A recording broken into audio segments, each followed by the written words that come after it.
Time to do another gun show report. Like I told you now, they've opened my state up. They're being scheduled way more frequently than normal, so there's a lot of events to go to, which is kind of good after almost a year of them being closed up. So it was Winston-Salem again within a month.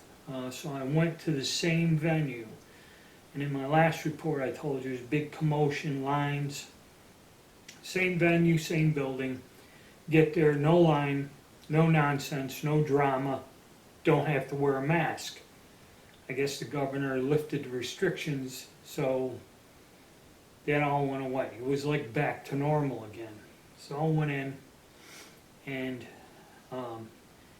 it wasn't crowded. There weren't a lot of people. Of course, it was Memorial Day weekend, so a lot of people may have been away. So it wasn't packed. You can go look around. And I got a chance, check prices, I'll tell you what I've seen.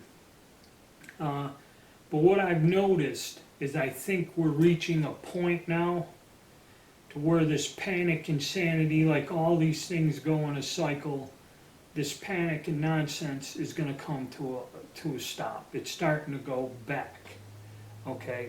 There's still people out there price gouging. I guess we'll talk about prices. When I went there a month ago, people had these 20, 30-year-old primers, $175 a box. Now I guess the going rate for primers is $125 for 1,000.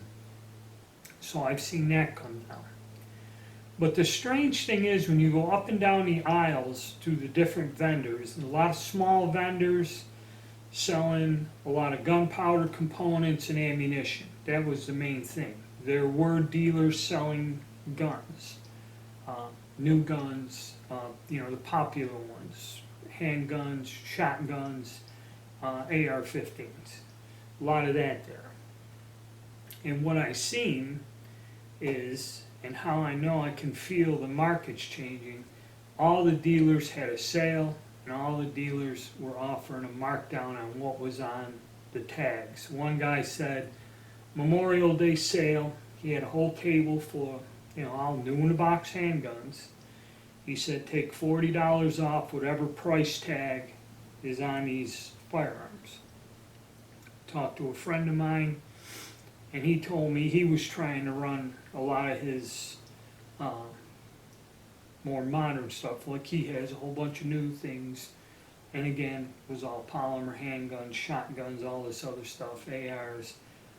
He was kind of lowering his price because he said he didn't want to end up carrying a large inventory for a period of time, which means the dealers are sensing that this panic buying craze is kind of backing off. People are just tired of high prices, the insanity, the freaking out. I never got caught up in it. I didn't pay $300 for 100 rounds of steel cased ammo and stuff. It's just everyone's fed up.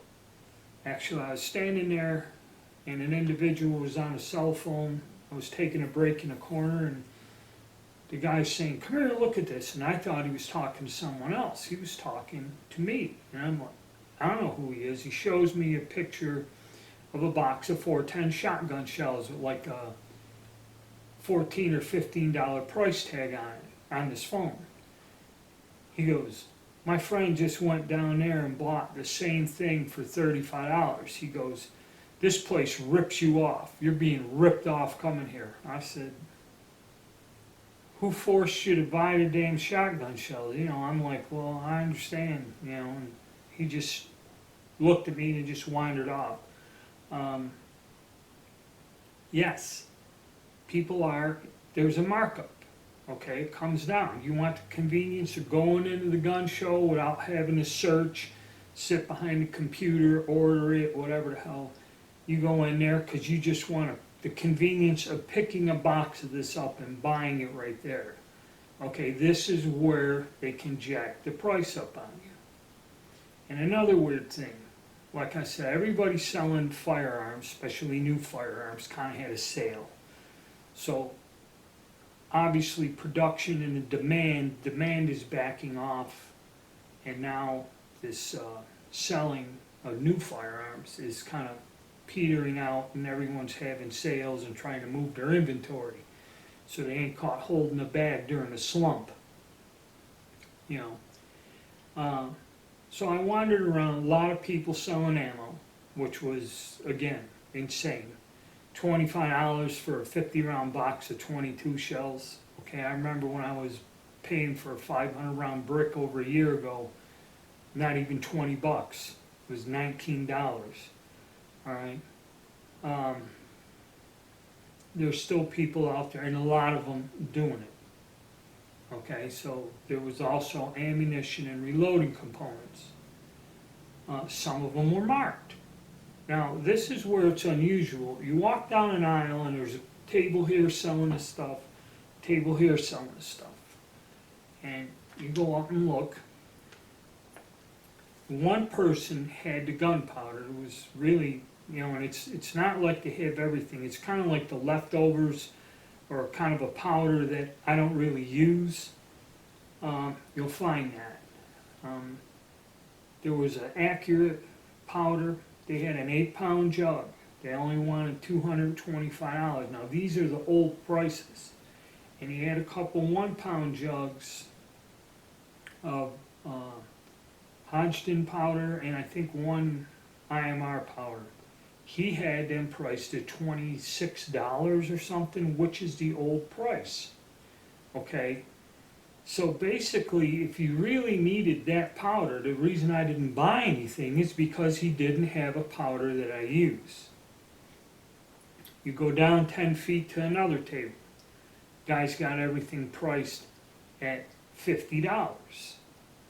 Okay, and again, this other guy, you see he had a box, a lot of Alliant. There was green dot, red dot, bullseye. I think bullseye, the 1-pound jug, he wanted 50 bucks for. And then like for the shotgun powders, like red dot, he was asking $40 a jug. Okay.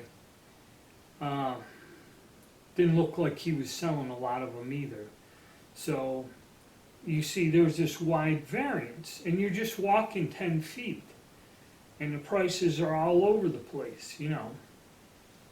And actually, I went to one major dealer, and he had bricks of 22 rimfire, and he had them all priced $80. Okay, which is insane. Okay, I mean, like I told you, it was a $20 bill a year ago. All right, I still have some 22s, but you know, I'm not paying $80 for a brick of 22s. It's not worth it. $20, $25 is more what it should be, and I just won't shoot the 22s. You know,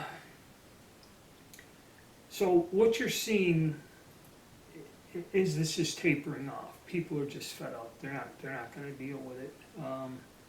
And you can sense it, like when you go there, you see the dealers are trying to move their inventory, and you know, probably won't be ordering more until the market stabilizes, so you know what you're doing, because you're running a business and you've got your money tied up in a whole pile of stuff. It's, you know, even if it's new guns, it's not that it's bad, but if there's no demand for it, or the market gets soft, you know, it's not good for your business, you know, so. That's what it kind of looked like. I'm going to a military show this weekend and a few others. Didn't really see any fans. There was somebody that subscribes to my channel, another dealer there, and I talked to him for a little bit about making these videos. But it kind of looks like it's starting to taper off. It's not all over. There is still people charging exorbitant amounts for ammunition and reloading supplies, but it's starting to get caught up to where you're going to see the downhill trend of all of this.